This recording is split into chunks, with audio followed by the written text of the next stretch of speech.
Kamusta mga kaibigan? Maraming salamat sa patuloy na pagsubaybay sa programang ito. Sa programang ito ay ating sasagutin ang inyong mga katanungan. Ngayon ay ating tatalakayin ang paksang kinasusuklaman ng dyablo. Alam mo ba na ayaw niyang malaman mo ito? At kung malaman mo man ito ay pipigilan ka niya na ito iyong sundin. Lahat ng yan dito lang sa Mysteries of Prophecy. Ako si Kevin Pingol. Ako naman si Jessa Lupingol. At kami ang inyong mga tagapagsalita sa programang ito. Mag-review po muna tayo sa ating huling episode. Ang ating pinag-aralan ng last episode, The Antichrist Cover-Up, Part 1. Ayan, tignan natin kung ma-perfect ninyo ang ating quiz. Question number 1. Ayon sa Biblia, ano ang kasalanan? Anong kasalanan? Question number 2, tama o mali? Sinusunod natin ang kautusan hindi upang tayo ay maligtas, kundi sa pagmamahal natin kay Kristo. Number 3, tama o mali, ang dalawang saksi ng Apokalipsis ay sumisimbolo sa kautusan at sa propeta ayon sa bago at lumang tipan. Question number 4, tama o mali? Silang nagsasabi na kilala at mahal nila si Kristo pero hindi sinusunod ang kautusan ay sinungaling at wala ang katotohanan sa kanila. Number 5, tama o mali, ayon sa Biblia, ang natitisod sa isang kautusan ay nagiging makasalanan sa lahat. Ayan, so yan na ang ating mga katanungan. Ma-perfect mo kaya kaibigan? Check your own paper po. Question number 1. Tanong, ayon sa Biblia, ano ang kasalanan? Tamang sagot ay? Tama. Ang kasalanan ay pagsalangsang sa kautusan. 1 John 3 verse 4. Number 2, tama o mali, sinusunod natin ang kautusan hindi upang tayo maligtas, kundi sa pagmamahal natin kay Kristo. Ang sagot ay tama. Tama. Number 3, tama o mali, ang dalawang saksi ng Apokalipsis ay sumisimbolo sa kautusan at sa propeta ay sa bago at lumang tipan. Ang sagot ay tama.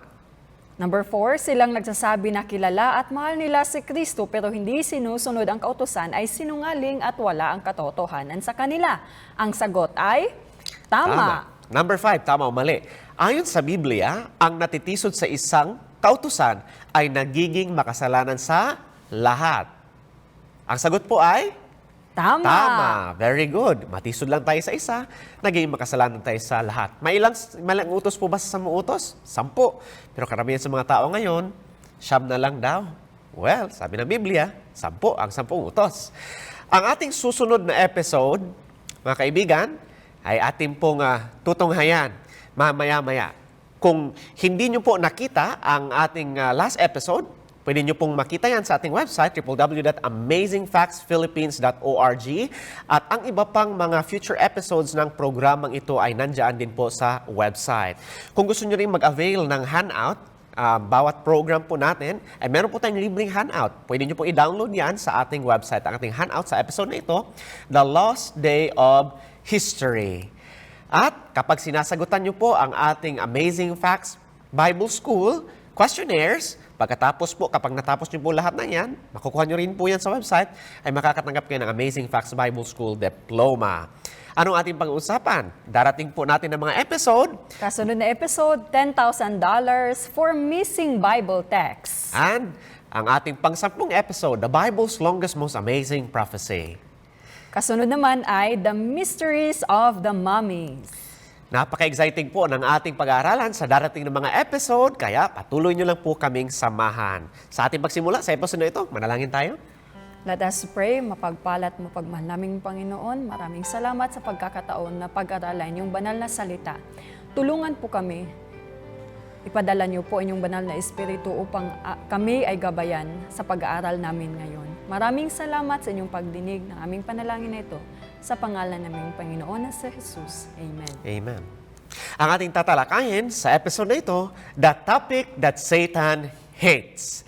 Ano ba ang topikong talagang kinasusuklaman ni Satanas?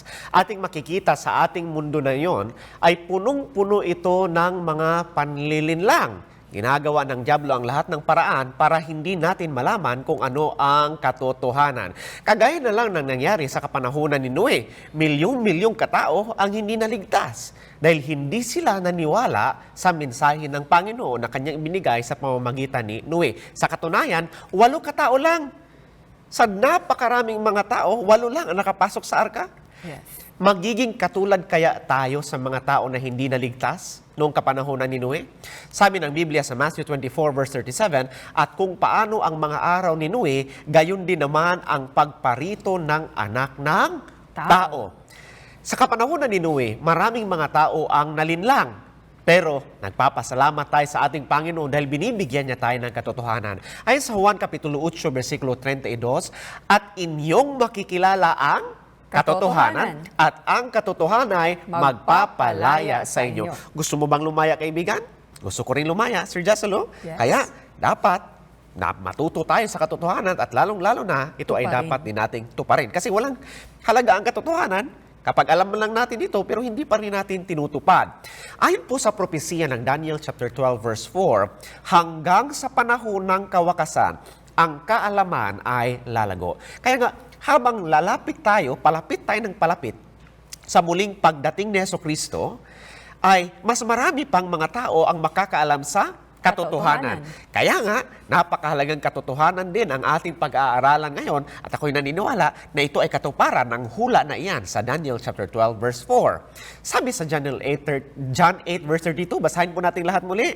At inyong makikilala ang katotohanan at ang katotohanan ay magpapalaya sa inyo. Magpapalaya ang katotohanan sa atin sa mga panlilinlang ni Satanas. Magpapalaya ang katotohanan, tayo'y palalayain nito sa walang kabuluhan ng mga tradisyon. Tanong, ano ang paksa na kinasusuklaman ni Satanas? Well, ang paksa na talagang kinasusuklaman ni Satanas, ayaw ito ng Diablo na matuklasan mo. At kung matuklasan man natin ito, ay gagawin niya ang lahat para pigilan lang tayo na ito ay masunod. Dalawang magkakaibang bagay po yan. Ang pagkaalam ng katotohanan at ang pagsunod sa katotohanan. Kasi nga, kung alam man natin ang katotohanan pero hindi natin ito sinusunod, hindi pa rin natin ito napapakinabangan. Ano ba talaga ang paksa na kinasusuklaman ni Satanas? Makikita natin sa Revelations chapter 14 verses 6 and 7 na merong babala ang Panginoon para sa atin. Sabi sa Revelations 14 verse 6, at nakita ko ang ibang anghel na lumilipad sa gitna ng langit na may mabuting balita na walang hanggan, upang ibalita sa mga nananahan sa lupa at sa bawat bansa at angkan at wika at bayan. At sinasabi niya ng malakas na tinig, matakot kayo sa Diyos at magbigay kaluwalhatian sa Kanya sapagkat dumating ang panahon ng Kanyang paghatol. Yan po ang mensahe ng unang anghel. At mensahe naman ng pangalawang anghel, at magsisamba kayo, or should I say, continuation ito ng unang anghel, at magsisamba kayo sa gumawa ng langit at ng lupa at ng dagat at ng mga bukal ng tubig. Revelations 14 verse 7. Ating makikita sa mensahe ng unang anghel, Sister Jasulu at mga kaibigan, na ang gusto ng Panginoon ay sambahin natin ang may likha, ang lumikha ng lahat. At ito ay talagang naaangkop na mensahe, lalong-lalo na sa kapanahunan natin ngayon, kung saan itinuturo sa mga paaralan ang patungkol sa ebolusyon. Tinuturuan ng mga kabataan, kahit pa sa mga college students, na nanggaling tayo sa unggoy. At sabi ng Biblia, may lumikha sa atin. Yes. Sino nga ba ang may likha? Sino bang lumikha? Sino ba ang lumikha? Sabi sa John chapter 1 verse 1, nang pasimula, siya ang verbo. At ang verbo ay sumasa Diyos. At ang verbo, sabi diyan, ay Diyos. Sabi naman sa John chapter 1 verse 2, ito rin, nang pasimula ay sumasa Diyos. So, actually, makikita natin na sa pasimula ay ang verbo at ang verbo ay Diyos.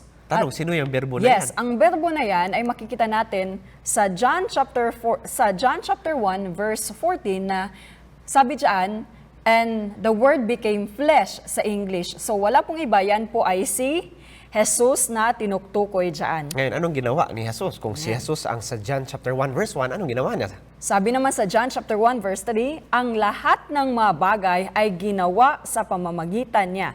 At alinman sa lahat ng ginawa ay hindi ginawa kung wala siya. Sino bang tagapaglikha, Brother Kevin? Yang walang iba po Ay, sa ay ating si binasa, Jesus. si Jesucristo. Kaya nga, sabi sa Colossians chapter 1 verse 16, sapagkat sa Kanya, si Jesus, nilalang ang lahat ng mga bagay. Kaya nga, sabi ng mensahe ng anghel, unang anghel sa Apokalipsis na binasa natin kanina, sambahin natin ang may likha at yan ay si Jesus. Makikita natin actually, ang Diyos Ama, Diyos Anak at ang Espiritu ay sila ay magkasama na lumikha pero yung aktibo na agent sa paglikha ay si Jesus. Ngayon, ang tanong, ano ang palatandaan ng otoridad ni Kristo sa paglikha? Meron ba? Mababasa natin yan sa Genesis. Yan, sa ating pagpapatuloy, ang tanong, bakit may 7 araw ang isang sanglinggo? Bakit nga ba?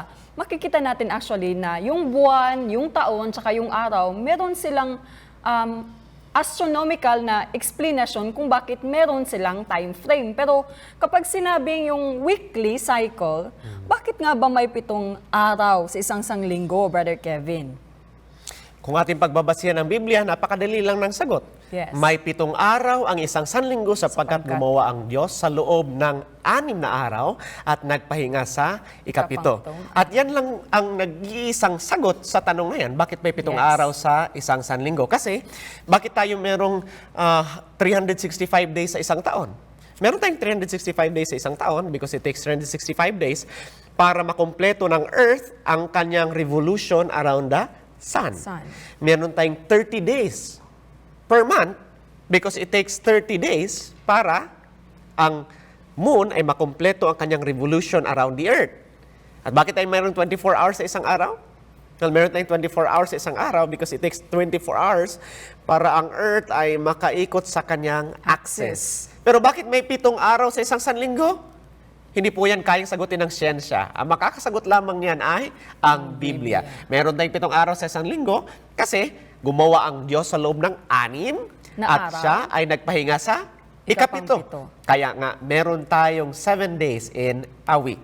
Now, ating titingnan ang crowning act naman ng creation ng Panginoon. Sabi sa Genesis chapter 1 verse 26 and 27, at sinabi ng Diyos, lalangin natin ang tao sa ating larawan ayon sa ating wangis. So tayo po nilalang ayon sa wangis ng ating Diyos. Sabi naman sa verse 27, at nilalang ng Diyos ang tao ayon sa kanyang sariling larawan. Ayon sa larawan ng Diyos, siya nilalang. Nilalang siya, nilalang niya sila na lalaki at babae. Hindi po tayo nilalang ng Diyos ayon sa wangis ng unggoy. Buti na lang. Yes.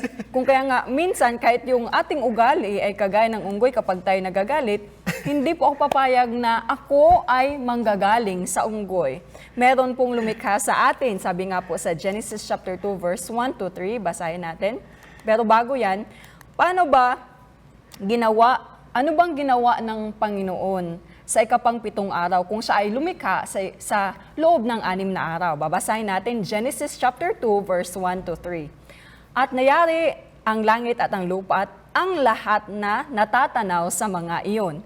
Nang ika-7 araw ay nayari ng Diyos ang kanyang ginawa at nagpahinga ng ika-7 araw sa madlang gawa niyang ginawa. So dito una-una makikita natin na siya ay nagpahinga. Kasunod na verse, sabi dyan, at binasbasan, ito naman, kasunod binasbasan niya, ang ika-7 araw at kanyang ipinangilin, pangatlo, sapagkat siyang ipinagpahinga ng Diyos sa madlang gawang kanyang nilikha at ginawa. So, merong 3 bagay na ginawa ang Diyos sa ikapang 7 araw. Ito ay kanyang pinahingahan, binasbasan, at kanya itong ipinangilin. By the way, yun pong Etong mga araw na ito sa paglikha, ito po ay literal na 24-hour days na hindi po ito actually symbolical. Pero itong sa ikapang 7 araw po ay may 3 bagay na ginawa ang Diyos. Ito nga po yung 3 bagay. Ibig sabihin, yung araw na ikapang 7 ay kanyang sinet apart bilang isang araw na talagang espesyal. At ang araw na ito ay banal na araw. Alam natin na literal na 24 hours na mga araw yan kasi sabi sa Genesis, and the evening and the morning was the first day, and the evening and the morning was the second day, hanggang nakaabot na nga sa pang-7 araw. Nasabi ni Jesus Christ, sabi niya nga, hindi ba ang araw ay merong 12 hours in a day? Of course. Kaya alam natin na 24 hours yung binanggit diyan sa Genesis. So, ang palatandaan po ng otoridad ni Jesus sa paglikha ay ang Sabat. Ang Sabat po ay isang paalala sa paglikha. Alam niyo po ba, kung ang lahat ng tao ay pinapangili ng araw ng Sabat, wala po tayong ateista, wala po tayong mga tao na hindi naniniwala sa Diyos sapagkat maaalala natin siya sa araw ng pagpapahinga sa pamamagitan ng pagsamba sa Kanya. Sabi na nga ni Professor E.W. Thomas ng Herald of Gospel Liberty, hindi maaring ipangilin ng taong orihinal na kapahingahan at makalimot siya sa Diyos. Pero ang tanong, Nais ba ng dyablo na na alalahanin? malaman or alalahanin natin ang paglikha at ang maylika? Of course not. Kasi kapag naalala natin ito, tayo ay sasamba sa Panginoon. Kaya inintroduce niya yung teorya ng evolusyon para maisip natin na walang Diyos. Nililin lang tayo ng kaaway para mabaling ang ating atensyon, mapalayo sa ating Panginoon. Ang patungkol sa Sabat ay mababasa natin sa 10 utos. Makikita po natin ito, na ito ay ang pang-apat na utos sa Exodus chapter 20 verses 8 to 11. Binasa na po natin ito kahapon pero babasahin, sa last natin na episode should I say, pero babasahin natin uli. Exodus 20 verses 8 to 11, alalahanin mo ang araw ng Sabat upang ipangilin. 6 na araw na gagawa ka at iyong gagawin ang lahat ng iyong gawain. Sabi ng salita ng Diyos sa Exodus 20 verse 8, alalahanin mo ang araw ng Sabat upang ipangilin. Alalahanin. Ano bang ibig sabihin ng alalahanin? Sa Huwag English, kalimutan. Huwag kalimutan. Remember. Pero sa kasawiang palad, ito yung nag-iisang utos na kilalimutan ng lahat. Pero ang sabi ng Biblia, alalahanin. Merong mga tao na nagsasabi na yung 10 utos, tsaka pa lang daw yan ginawa, at saka pa lang naisulat, nun doon na sa Sinai. Pero anong sabi ng Exodus 20 verse 8? Alalahanin. Ibig sabihin, nandun na siya. Nandoon na siya, bago pa man yan Bago naisulat pa man doon sa Sinai. Nandoon na ang 10 utos at nandoon na itong utos patungkol sa Sabat. Bigyan ko po kayo ng ilustrasyon. Sino sa inyo dito, sino sa inyong nanonood ang nakakaalam kung ano ang naaalala kung ano ang aking birthday? Well, siguro hindi nyo talaga maalala. Bakit? Kasi hindi ko naman sinabi sa inyo. Hindi nyo maalala, tama po ba? Pero tatanungin ko po kayo, naalala nyo po ba kung sino ang dalawang saksi ng Apokalipsis? Oh yes, madali nating masasagot. Ang dalawang saksi ng Apokalipsis, maalala natin na yun ay walang iba kundi ang kautusan at ang mga propeta. Bakit natin naalala yan? Kasi yan yung ating tinalakay sa last natin na episode. Pero hindi nyo maalala kung ano ang birthday kasi hindi ko nga sinabi sa inyo. Ganon din po ang patungkol sa Sabat. Kailan pa ba nagsimula ang utos patungkol sa Sabat? Ating makikita na pagkatapos pa lang ng paglikha, immediately ibinigay na ang utos patungkol sa Sabat kay Adan at kay Eva. Kaya nga, sabi ng Panginoon, sa Sinai, alalahanin. Kasi matagal niya na pala iyang ipinag-utos. Ngayon patuloy nating basahin. Ngunit ay 7 araw ay Sabat sa Panginoon mong Diyos. Sa araw na iyan na huwag kang gagawa ng anumang gawa. Ikaw, ni ang iyong anak na lalaki ni babae, ni ang iyong aliping lalaki ni babae, ni iyong baka, ni ang iyong taga-ibang lupa na nasa loob ng iyong mga pintuang daan. Sabi ng Exodus chapter 20 verse 8 to 11, ang 7 araw ay Sabat sa Panginoon mong Diyos. Ito ay Sabat sa Panginoon. Hindi Sabat ng kanino-kaninong tao man. Ito ay sa Panginoon. Babalikan ko po yung mamaya. Sapagkat sa 6 na araw ay ginawa ng Panginoon at langit at lupa, ang dagat at lahat ng nangaroon at nagpahinga sa 7 araw, na anupat pinagpala ng Panginoon ang araw ng Sabat at pinakabanal. Pasinin po natin na ang dahilan kung bakit gusto ng Diyos na alalahanin natin ang Sabat, ang rason nandyan sa verse 11. Sapagkat, hindi po ba yan ang dahilan? Sapagkat sa 6 na araw ay ginawa ng Panginoon at langit at lupa at siya ay nagpahinga. Ibig sabihin, alalahanin natin ito dahil ito yung ehemplo ng Panginoon. Siya ay gumawa, pagkatapos siya ay nagpahinga sa 7 araw, kaya bilang tagasunod ng Panginoon, gagayahin natin ang kanyang ehemplo para sa ating lahat. Magpapahinga din tayo sa araw ng Sabat. Tandaan, ito lang po ang nag-iisang utos na nagsisimula sa salitang alalahanin. Kaya wag nating kalimutan. Anong ginawa ng Diyos dito? Siya ay nagpahinga, pinagpala, at pinakabanal niya ang araw ng Sabat. Ang Sabat ay paalala sa paglikha. Ayon po yan sa ating binasa sa Exodus 20 verses 8 to 11. Pero hindi lang paalala sa paglikha. Ang Sabat din ay nagpapaalala sa atin na ang Diyos ay nangako na meron siyang kaligtasan na dadalhin sa atin. Yes. At sa pagdating ng ating Panginoong Hesukristo upang tayo ay kanyang kukunin, ay sa wakas mararanasan na natin ang kapahingahan na walang hanggan. Ayan. Ang pati na ang Sabat ay nagpapaalala din sa atin sa kabutihan ng Panginoon. Kaya ang tanong, sino ba ang gumawa ng Sabat? Well, sino bang gumawa ng lahat? Alam po natin na ang Panginoon ang gumawa ng lahat. Colossians chapter 1 verse 16, sapagkat sa Kanya nilalang ang lahat ng mga bagay. Kaya nga, Exodus 20 verse 11, sapagkat sa 6 na araw ay ginawa ng Panginoon ang langit at lupa. Kaya sino ba ang gumawa sa Sabat? Walang iba kundi si Jesus. At ang mensahe ng unang anghel sa Revelation, ang sambahin ang may likha. Maalala po natin na ito po ay Sabat sa Panginoon. At ang Sabat ay araw. Tama po ba? At ito ay ang pang-ikapitong araw or pang-pitong araw. Ibig sabihin, araw sa Panginoon. Sabat sa Panginoon. Ano ba ang araw ng Panginoon? Kasi meron kasi mga tao na nagsasabi, nangingilin ako sa araw ng Panginoon or sa English, Lord's Day. Nangingilin ako sa Lord's Day. Pero tanong, ayon sa Biblia, ano ba ang Lord's Day? Kung titingnan natin ang Matthew 12 verse 8, sapagkat ang anak ng tao ay Panginoon ng Sabat. Lord, Panginoon ng Sabat Day. Lord's Day. Mark 2 verse 28, kaya't ang anak ng tao ay Panginoon din naman ng Sabat. Isa pa, Luke 6 verse 5. At sinabi niya sa kanila, ang anak ng tao ay Panginoon ng Sabat. Kaya si Jesus ay Panginoon ng Sabat. Kaya ano ang Lord's Day? Ano ang tunay na araw ng Panginoon ayon sa Biblia? Linggo po ba o Sabado? Ating makikita na wala na pong ibang day ang Lord, kundi ang Sabat.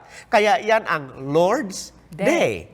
Ang Sabat o ang ikapitong araw. Exodus 20 verse 8 and 10, sabi dyan, alalahanin mo ang araw ng Sabat upang ipangilin. Ang araw ng Sabat ay ang ikapitong araw at ito ay Sabat sa Panginoon.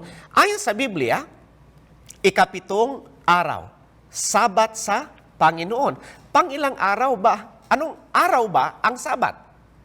Kung ating titingnan ang kalendaryo, magbibilang tayo. Ang unang araw ng Sanlinggo, Sunday, Monday, Tuesday, Wednesday, Thursday, Friday, at Saturday. Kaya, anong araw ba ang Sabat sa Panginoon? Walang iba kundi ang Sabado or Saturday in English. Araw. Yan ay ikapitong araw. Paano naman yung Sunday? Pangilang araw ba ang Sunday? Alam po natin na ang Sunday ay unang araw ng Sanlinggo. Kaya anong araw ayon sa Biblia ang tunay na araw ng Panginoon? Alam natin na walang iba kundi ang araw ng Sabado. At yan ang Lord's Day. The day of the Lord, ang Sabat. Pero ang tanong, Brother Kevin, hindi ba para sa mga Hudyo lang ang Sabat? Para nga ba sa mga Hudyo lang ang Sabat? Alam mo ba, parang wala akong naririnig na mga taong nagsasabi na ang kasal ay para lang sa mga Hudyo. Pero sabi ng mga tao, maraming mga tao nagsasabi, ang Sabat daw ay para lang sa mga Hudyo. Well, tingnan natin kung yan ba ang sabi ng Panginoon. Sabi sa Mark 2:27, at sinabi niya sa kanila, ginawa ang Sabat ng dahil sa Hudyo. Tama ba ang pagkakabasa ko? Mali, Sister Jacelo. Ayusin mo Mali. yung pagbabasa. Sabi diyan, ginawa ang Sabat ng dahil sa tao. Kasali ba ako? Kasali ba kayo? Well, Tayong lahat. Hindi naman po tayo unggoy. Tama po ba? Yes, tayong Kaya, lahat ay para sa atin ang para Sabat. sa atin ito. At di ang tao ng dahil sa Sabat. Actually, ang Sabat ay kailanman hindi itinatag para lamang sa mga Hudyo. Para ito sa lahat ng nilalang ng Diyos, sa lahat ng nilikha ng Diyos. Ayon nga sa Isaiah 56 verse 6 and 7 na kahit pa nga sa mahintil, ang mahintil po ay nararapat na ipangilin ang araw ng Sabat. Ngayon, ang tanong, kailan ba nilikha ang Sabat para sa sangkatauhan?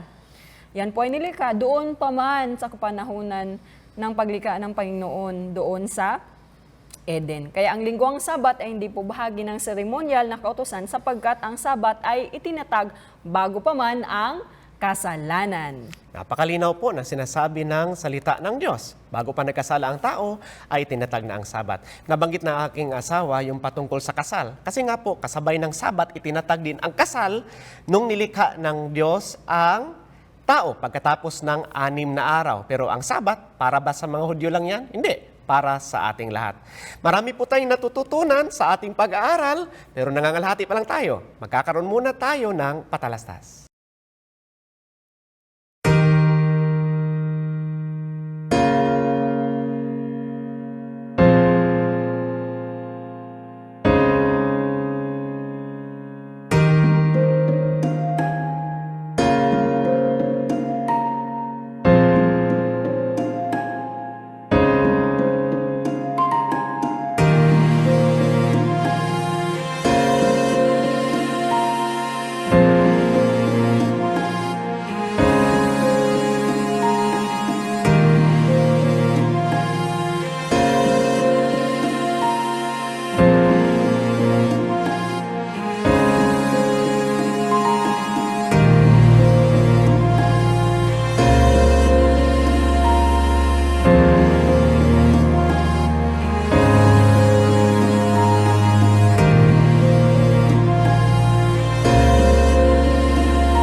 Nagbabalik tayo sa Mysteries of Prophecy. Ang ating tinatalakay, the topic that Satan hates. Ating natuklasan na sa panahon ng katapusan ay lalaganap ang katotohanan. At isa sa katotohanan na yan ay ang patungkol sa Sabat. Ang utos, kabahagi na sa utos na kinalimutan ng lahat. At ito pa naman ang utos na nagsisimula sa salitang alalahanin. Merong dalawang institusyon na binigay ang Panginoon sa tao at yan ay ang kasal at ang Sabat. Pero mapapansin natin na ang ginawa ng dyablo dyan ay kanya itong inatake. Maraming mga mag-asawa ang naghihiwalay. At pati na rin yung Sabat ay kinalimutan ng maraming mga tao. Nice ko Kaya lang i-connect nga, si yes. Sir Jasulo kasi pagkatapos likhain ng Diyos si Adan at si Eva, itinatag niya ang institusyon ng Sabat at yung isa pa ay yung kasal. Kaya nga, halos magkakambal itong dalawang institusyon na ito. At sinasabi, Sir Jasulo, na sinisira pareho ni Satanas ang Sabat, pati na rin ang kasal. Sinisira niya ang kasal sa pamamagitan ng, alam nyo, yung mga hindi dapat kinakasal na ngayon. Halimbawa, yung lalaki at babae, puro lalaki kinakasal at puro babae kinakasal. Hindi po yan karapat-dapat ayon po sa salita ng Diyos. At yun po ay paraan ni Satanas ng pagsira sa patungkol sa kasal. Kasi ang kasal ay pagpapaalala sa atin na ang Diyos ang lumikha sa tao. Ayon sa kanyang wangis, tayo ay lalaki at babae at kinakailangan ng pagmamahalan para nga tayo ay magampanan natin ang ating katungkulan na ginawa ng Diyos para sa ating lahat. Kaya nga ang paksa na kinasusuklaman talaga ni Satanas ay ang Sabat. Aha. Hindi walang iba kundi ang Sabat. At ginagawa niya ang lahat upang makalimutan natin ito. Dahil ang Sabat ay nagpapaalala sa atin na ang Diyos ang lumikha ng lahat. Mahalaga ba talaga kung anong araw ang aking ipapangilin? Well, depende po kung mahal ba natin si Jesus o hindi. Kung mahal natin si Jesus, susundin natin ang kanyang sinasabi. Gano'n ba talaga ito kahalaga? Exodus 20 verse 8 to 11, sabi dyan, alalahanin mo ang araw ng Sabat upang ipangilin, 6 na araw gagawa ka at iyong gagawin ang lahat ng iyong gawain. Napakahalaga po ng Sabat kasi nga ito ay ang araw na pinili mismo ng Panginoon. At isa pang tanong, meron namang ibang nagsasabi, pinapangilin ko lahat ng araw. Sabi ng Biblia, Exodus chapter 20, verse 8 to 11, alalahanin mo ang araw ng Sabat, 6 na araw ay gagawa ka. At ilang araw ang papangilin? Isa lang. Isa lang. At yun ay ang ika-7 araw. Kapag ang isang tao sinasabi niya, pinapangilin niya ang lahat ng araw, malaking problema niyan. Alam niyo po, may kulang ang taong ganyan. Alam niyo kulang sa kanya? Trabaho. Wala siyang trabaho. Sabi ng Biblia, ayaw po ng Diyos ng tamad. Sabi ng Diyos, 6 na araw gagawa ka at sa ika-7 araw ikaw ay magpapahinga. Meron naman nagsasabi, pinapangilin ko ang Sabat sa Espiritu. Hindi ko kailangang mag-alala sa letra ng kautusan. Pinapangilin ko ang Sabat sa Espiritu. Parang alanganin yung prinsipyo na yan. Halimbawa, yung prinsipyo na yan ay ilalagay natin sa iba pang mga utos. Halimbawa, yung utos na huwag kang mangalunya. Kasi nga ang Sabat ay isa po sa 10 utos. Kaya kapag ganyan yung prinsipyo natin sa Sabat, bakit hindi natin yan i-apply sa iba pang kautosan? Halimbawa, yung utos sa pangangalunya. Sir Jasalo, papayag ka ba kapag sabihin ko sa iyo, alam mo, my love, mahal na mahal kita in the spirit, pero hindi ako uuwi sa ating bahay mamaya, ha? I love you in the spirit. Alam mo naman yun, I love you in the spirit, pero pabayaan mo lang ako kung ano kong gagawin. Pwede ba sa'yo yun? Hindi yun pwede. Hindi ka po yun, katanggap-tanggap, kaibigan. Kasi kapag sinasabi natin, mahal natin ang Panginoon in the spirit, makikita po yun sa ating mga gawa. Kapag sinasabi natin, pinapangili natin ang Sabat in the spirit, ay atin po talaga iyong gagawin. Mahalaga ba talaga kung anong araw ang aking ipapangilin? Alam po natin na napakahalaga nito kasi pumili ang Diyos ng araw. At kapag susunod tayo sa Diyos, susundin natin kung anong araw ang kanyang pinapangilin. Kaya nga tayo, minsan tayong mga tao, kapag nagbi-birthday tayo, naalala ko nung bata pa ako, bata pa naman ako ngayon, pero I mean, nung maliit pa ako, minsan sinasabi ng nanay ko, sa susunod na araw ka nalang mag-birthday ha, kasi wala tayong pera. Well, although siguro special pa rin yung kung kailan magse-celebrate ng birthday, pero iba talaga kapag sa birthday mo mismo, sinelebrate yung iyong kaarawan. Ganon din po sa araw ng Sabat. Ang araw ng Sabat ay pinili mismo ng Panginoon. Hindi ba pinalitan ni Jesus ang Sabat? Baka naman pinalitan ni Jesus ang Sabat. Alam natin na si Jesucristo ang ating halimbawa. Hindi po ba? Bakit hindi natin tingnan ang halimbawa ni Jesus? Ayon po sa unang Pedro 2, versikulo 21 at unang Juan 2, versikulo 6, ay gagawin natin kung anong ginagawa ni Jesus. Si Jesus ang ating halimbawa, siya ang ating ehemplo. Kaya anong araw ba ang ipinangilin ni Kristo? At kung anong araw yon, yun din ang dapat nating ipangilin. Anong araw kaya? Sabi sa Luke 4 verse 16, at siya na pa sa Nazaret na kanyang nilakhan at ayon sa kanyang kaugalian, siya'y pumasok sa sinagoga sa mga araw ng Sabat at nagtindig at bumasa. Anong araw pumapasok sa sinagoga si Jesus? Sa araw ng Sabat. Alam natin, Sir Jasolo, mga kaibigan, na ang sinagoga, ang katumbas niya sa panahon natin ngayon ay Simbahan. mga simbahan. Kaya kung nandito si Jesus ngayon, anong araw kaya siya maghahanap ng mga simbahan? Araw kaya ng linggo? Hindi. Alam natin na siya ay maghahanap ng simbahan sa araw ng Sabado, kasi yun na ang kanyang nakaugalian. At kung gusto natin makasama si Jesucristo, dapat po ay ipangili natin ang araw na pinili mismo ng Panginoon. Ipinangilin ni Jesus ang Sabat. Yan ang napakalinaw na turo ng Biblia. Tandaan po natin, Anong sabi ni Jesus? Juan 14, versikulo 15, basahin mo natin lahat. Kung ako'y inyong iniibig, ay tutuparin ninyo ang aking mga utos. Mahal ba talaga natin si Jesus? Kung mahal natin si Jesus, tutuparin natin ang kanyang mga utos. Tandaan po natin, kapag natisod tayo sa isang kautusan, nagiging makasalanan tayo sa lahat. Kahit sundin ba natin ang 9 na utos, pero kinaligtaan natin ang isang utos, at lalong-lalo na itong patungkol sa Sabat, which is ito yung palaging kinakaligtaan, sabi sa James chapter 2 verse 10, sapagkat ang sinumang gumaganap sa buong kautusan at gayon may natitisod sa ilan? Sa isa, ay nagiging makasalanan sa lahat. Matisod lang po tayo sa isa, nagiging makasalanan tayo sa lahat. Pero makakasiguro ba tayo na ang araw ng Sabado ay ang ika-7 araw? Paano ba natin masisiguro yan? Para sagutin ang katanungang yan, tayo ay magtanong ulit ng isa pang tanong. Anong araw ba namatay si Jesus? Well, dito sa Pilipinas, tayong mga Pilipino ay meron tayong sinusunod na tradisyon na nga. Naging tradisyon na dito sa Pilipinas. At sinicelebrate ito ng maraming mga tao kahit pa sa buong mundo. At anong araw ba namatay si Jesus? Yan ay sa araw ng Biyernes, kung kaya nga meron tayong Good Friday. Babasahin natin sa Luke 23 verse 52-56. I-take note nyo po, pero tayo magsisimula. Yes. Lalahanin niyo yung talata. Tayo magsisimula sa verse 54-56. Sabi diyan, at nooy araw ng paghahanda at nalalapit na ang Sabat. Ibig sabihin sa panahong ito po ay actually malapit nang lumubog ang araw. Okay, let's pause for a while. Sabi dyan sa Biblia, Sister Jessalo, araw ng paghahanda. Araw ng paghahanda.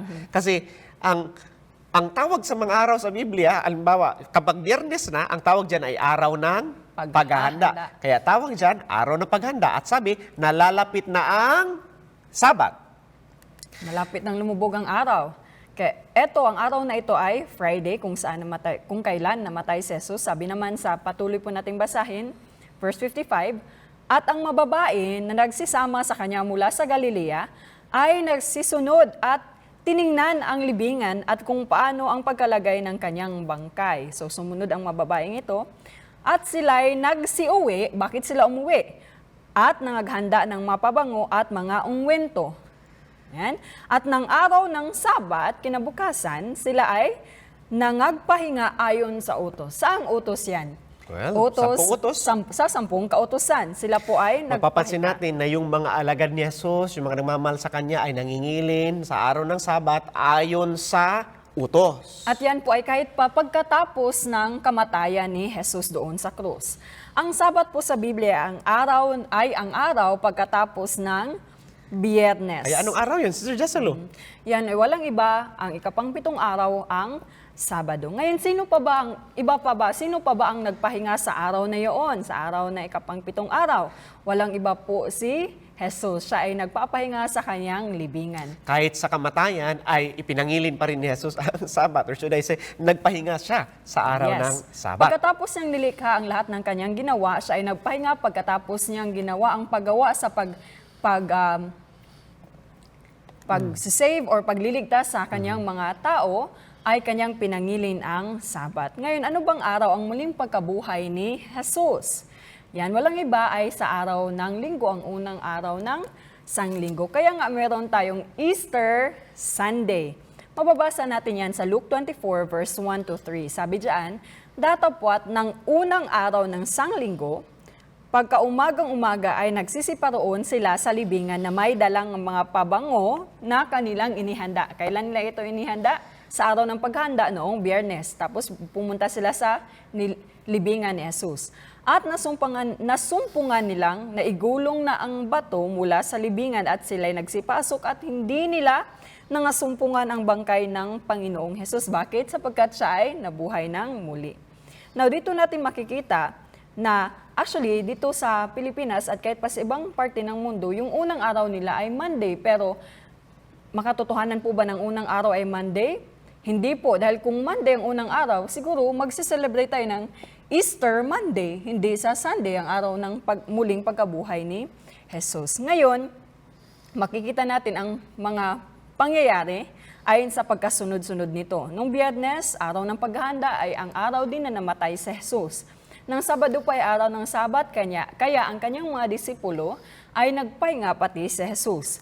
Nang Linggo po, ang unang araw ng Sanglinggo, si Jesus ay muling na buhay. So dito natin makikita na ang Sabado po ay araw ng Sabat. At Ang Sabat sa Biblia ay ang araw na napagitnaan ng Biyernes Biyernes at at saka na Linggo. Anong araw yon?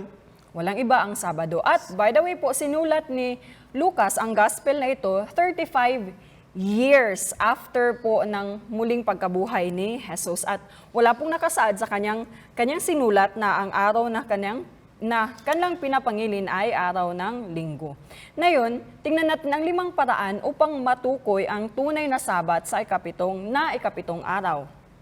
Unang-una, sa pamamagitan ng Biblia, ang tunay na Sabat po ay napapagitnaan ng Biyernes at Linggo.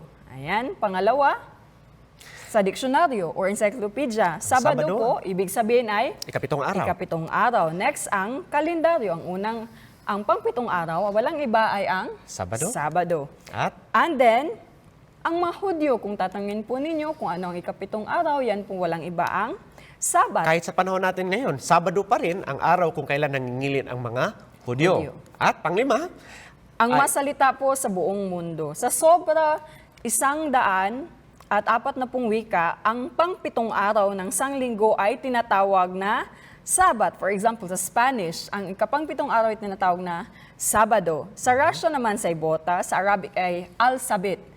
tunog, Sabat. Sabat, yes. Kahit nga sa Tagalog, sa Pilipino, ang pang-pitong araw ay Sabado. Tunog, Sabat. Sabat. At sa iba't iba pang napakaraming lingwahe sa buong mundo, ang pang-pitong araw ay tinatawag na Sabat. Ngayon, tanong, hindi ba dapat nating ipangilin ang linggo sa pagpupuri sa muling pagkabuhay ni Jesus? Yan ba inuutos sa Biblia?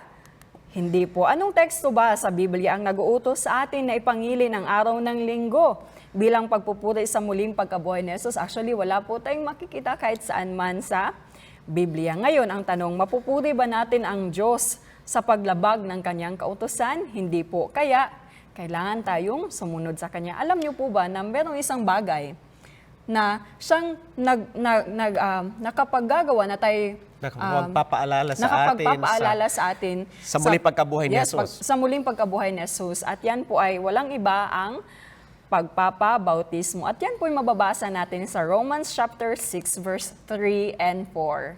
Anyway, pag-aralan natin ang bautismo sa darating na episode ng ating programa. Pero ang bautismo po, siya po ang paalala sa muling pagkabuhay. Hindi po ipinag-utos ng Biblia na dapat natin ipangilin ang linggo dahil si Jesus ay muling nabuhay sa araw ng linggo. Wala pong kahit isang talata sa Biblia na nagsasabi ng ganyan.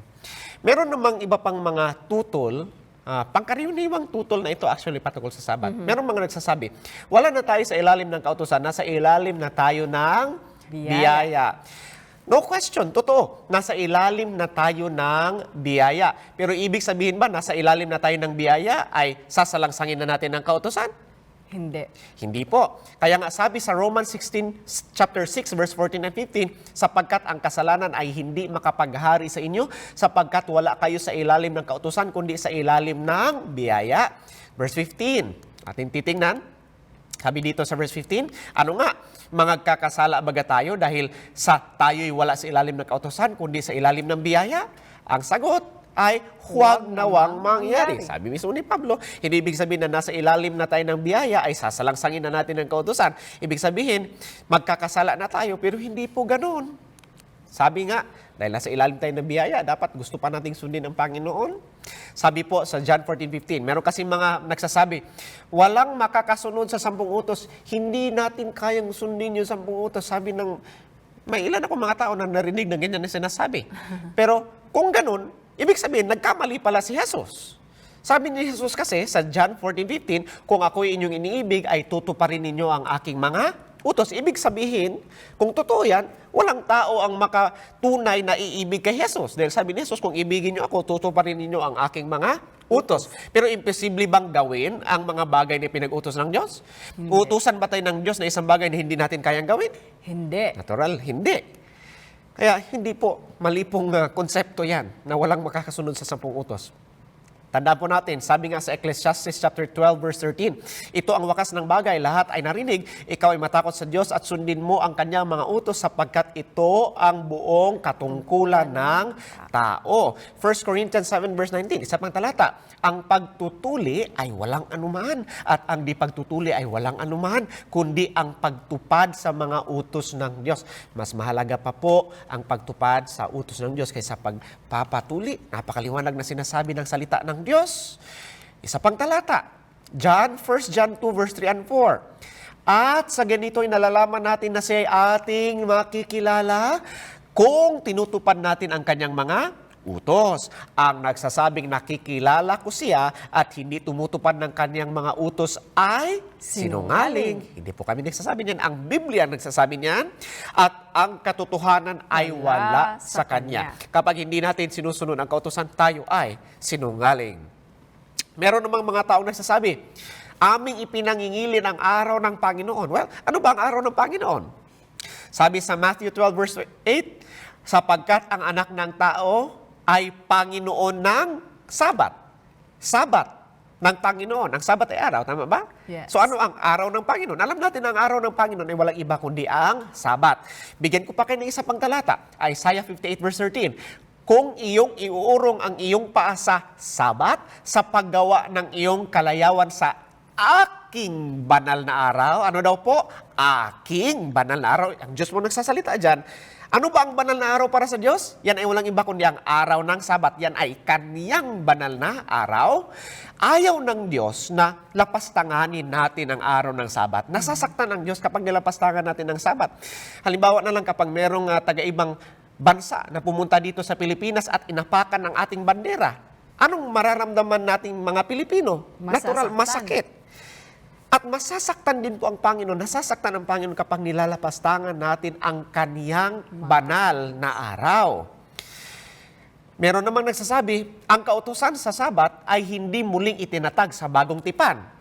Well, sabihan ko na po kayo, tinatag po ito'y itinatag. At kung sino man ang nagsasabi na hindi itinatag ang Sabat sa bagong tipan, sa malamang hindi sila nagbabasa mabuti sa bagong tipan. Sabi po, halimbawa, Matthew 24 verse 20, si Jesucristo mismo nagsabi, at magsipanalig kayo na huwag mangyari ang pagtakas ninyo sa panahong taginaw o sa Sabat man. Kasi nakikita ni Jesucristo yung gagawing pagkasira sa Jerusalem. At sabi niya, panalangin ninyo na huwag mangyari ang pagkasira ng Jerusalem sa araw ng Sabat. Ayaw ng Panginoon mahirapan ang kanyang mga alagad dahil talagang masaklap yon kapag nasunog ang Jerusalem sa araw ng Sabat. Pero tinupad ang kanilang panalangin dahil nasira ang Jerusalem. If I'm not mistaken, yun ay sa araw ng Wednesday. Inasahan ni Jesus na ipangili ng kanyang mga alagad ang Sabat 40 years pagkatapos ng kanyang muling pagkabuhay. At may isang utos lamang na sadyang binanggit ni Jesus na sundin sa kanyang mga alagad pagkatapos ng krus at yun ay walang iba kundi ang Sabat. Ngayon ang tanong, pinangilin ba ng kanyang mga tagasunod ang araw ng Sabat pagkatapos ng cross? Well, actually, makikita natin, Acts chapter 13 verse 14, sabi dyan, datapwat sila pagkatahak sa Perga ay nagsidating sa Anticoa ng Pisidia at sila'y nagsipasok sa sinagoga ng araw ng Sabat at nagsiupo. Isa pa, 42, at pag-alis nila ay kanilang ipinamanhik na salitain sa kanila ang mga salitang ito sa Sabat na susunod. At ng sumunod na Sabat naman, dito natin makikita napakaraming pagkakataon na sa bagong tipan ay nangilin sa araw ng Sabat. Kaya nga, pati si Pablo, Acts 17 verse 2, sabi niya, at si Pablo ayon sa ugali niya ay pumasok sa kanila at sa 3 Sabat ay nangaral ayon sa kasulatan. Makikita po natin na 84 na mga Sabat meetings ang makikita natin kahit pa sa aklat ng Acts alone. So, isang beses lang nabanggit ang linggo. Ang linggo. Dito natin makikita na pinangilin po ang araw ng Sabat, kahit ay pa kapang 7 araw, kahit pa sa lugar ng Antioch, Philippi, Thessalonica, Ephesus, at saka sa Corinth. So, dito po, lahat ng mga sumusunod sa Panginoon, ang kanyang alagad mula pa sa kapanahunan ni Adan hanggang sa kapanahunan po ng mga early Christians, ay sinusunod nila ang kautusan ng Panginoon at pinapangilin na ang araw ng Sabat. Kaya kapag pinapangili natin ang araw ng Sabat, tayo ay nagiging kabahagi ng mga tunay na alagad ng Panginoon. Nagiging kasama natin sila. At Ay, alam niyo saya. po ba, kahit sa Yes. bagong langit at bagong lupa ay ipapangilin pa rin natin ang Sabat, Sir Jasalot? Isaiah 66 verse 22 and 23, sabi diyan, sapagkat kung paanong ang mabagong langit at ang bagong lupa na aking lilikhain ay mananatili sa harap ko, sabi ng Panginoon, gayon mananatili ang inyong lahi at ang inyong pangalan. At mangyayari na mula sa bagong buwan hanggang sa panibago at mula sa isang sabat hanggang sa panibago paroroon ang lahat ng tao upang sumamba sa harap ko, sabi ng Panginoon. Ang Sabat po, meron kasi nagsasabi, tanda daw ng gawa ang Sabat. Tanda ba ng gawa ang Sabat? Alam natin na ang Sabat ay kapahingahan. Sabi sa Hebrews chapter 4 verse 3 and 4, sapagkat tayo nagsisinampalataya ay nagsisipasok sa kapahingahang yaon. Ano yan? Ang Sabat. Gaya ng sinabi niya, gaya ng aking isinumpa sa aking kagalitan, sila'y hindi magsisipasok sa aking kapahingahan, bagamat ang mga gawa ay nangatapos mula sa itatag ang sanglibutan. Sapagkat sa isang dako ay sinabi niya ang ganito tungkol sa ikapitong araw at nagpahinga ng ikapitong araw ang Diyos sa lahat ng kanyang mga ginawa. Kaya nga, may kapahingahan pa rin. Sabi nga sa Hebrews chapter 4 verse 9, may natitira pa ngang pamamahinga ng Sabat ukol sa bayan ng Diyos. May Sabat pa po para sa bayan ng Diyos. Kaya ang tanong, kung meron pang ang Sabat, kung nananatili pa lang Sabat, ang tanong, bakit marami ang mga tao nangingilin ngayon sa araw ng linggo? Sino ba ang nagbago sa Sabat? Pag-usapan natin yan sa darating na episode ng ating seminar. Pero tandaan natin, sabi ni Jesus, Juan 14:15, basahin po natin lahat. Kung ako'y inyong iniibig, ay tutuparin ninyo ang aking mga utos. Siguro na pagtatanong tayo, paano na lang yung mga namatay na, ngunit hindi ipinangilin ng Sabat? Wala na ba silang pag-asa? Hindi naman po ganyan ang ating sinasabi. Ang Diyos na po ang bahala sa kanila. Pero alam natin na sa kapanahunan ng katapusan ay lalaganap ang kaalaman. At ngayon, marami ng mga taong nakakaalam sa Sabat. Kung alam natin ang katotohanan at kung hindi natin ito sinusunod, ito po ang nagkukundina sa atin. Marahil kayo ay nagtataka, bakit meron tayong 7 baso dito sa harapan? Actually, ito po ay gagamitin namin bilang ilustrasyon para sa ating pinag-aaralan sa episode na ito. So, meron kaming 7 baso at meron din kaming baon. Kukunin po namin. Okay? Ayan. So, ano pa itong aming baon? Ito po ay 100% pineapple juice. Ano pa Ayan, bang ano yung ating isa? baon? Welch's grape juice. Ang gagawin po natin, ito po ay magsisilbing ilustrasyon para sa punto nating ito. Meron kaming orange na baon. So, meron kaming 3. Anyway, itong 7 baso na ay magsisilbing 7 araw ng Sanlinggo. Unang araw, anong araw nga ito? Sunday, Monday, Tuesday, Wednesday, Thursday, Friday at Saturday. Anong ginawa ng Diyos sa unang araw ng Sanlinggo? Siya'y lumikha. Nang liwanag. Okay? At anong araw nilikha ng Diyos ng tao? Pang-anim. Pang-anim. At ang Sabat ay ang ikapitong araw, which is ang araw na Sabado. May 3 bagay na specific na ginawa ang Diyos sa araw ng Sabat. Ito ay kanyang pinahingahan, kanyang binasbasan at ipinangilin. Kaya gagamitin natin ang orange para illustrate ang kapahingahan ng Panginoon. Anong araw na mahinga ang Panginoon? Sa linggo ba? Alam natin na hindi. Siya na mahinga sa araw ng Sabado. Kaya dito natin ilalagay ang kapahingahan ng Panginoon. May nakikita ba tayong kaibahan sa lahat ng mga araw? Yes. Ayan. Pagkakatasin natin mabuti ito. Ayan. Makikita po natin na magkaiba. Hindi po sa linggo na mahinga ang Panginoon, kundi sa araw lang ng Sabat. Hindi lang yan. Sa araw din ng Sabat, pang 7 araw, ang Panginoon ay kanyang binasbasan. Binasbasan ba ng Panginoon ang araw ng linggo? Hindi. Baka naman ang Wednesday. No. Hindi. Ang araw na binasbasan ng Panginoon ay ang araw ng Sabat. Kaya dito natin ibuhos ang blessing ng Panginoon. Ayan. Hindi lang basta yan ang ginawa ng Panginoon. Ang Panginoon, ipinangilin niya rin ang araw ng Sabat. Dito ba siya nangilin sa Monday? No. Baka naman sa linggo? No. Hindi. Sa Biyernes? No. Alam natin na sa Sabat nangilin ang Panginoon. Nakikita po ba natin ang kaibahan ng araw na ikapito, ang Sabat, sa iba pang mga araw ng Sanlinggo? Yes. Ibang-iba po. Makikita natin sa kulay pa lang, ibang-iba na. At alam niyo po, kahit sa amoy, Ibang-iba po ito. Wow! Ang bango. Diyan sa loob. Pero mga kaibigan, alam niyo pong dapat ninyong gawin? Hindi lang basta tingnan natin ang Sabat, hindi lang basta aralin natin ang Sabat. Ang dapat nating gawin sa Sabat, dapat ito ay ating titikman. Kaya titikman po namin ang Sabat.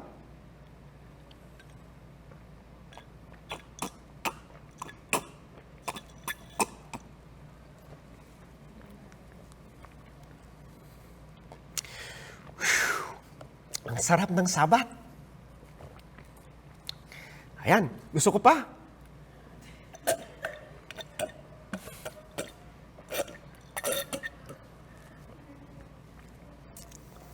Ang sarap! Dahil lang gusto ko pa si Sir Jasalong. Kaibigan,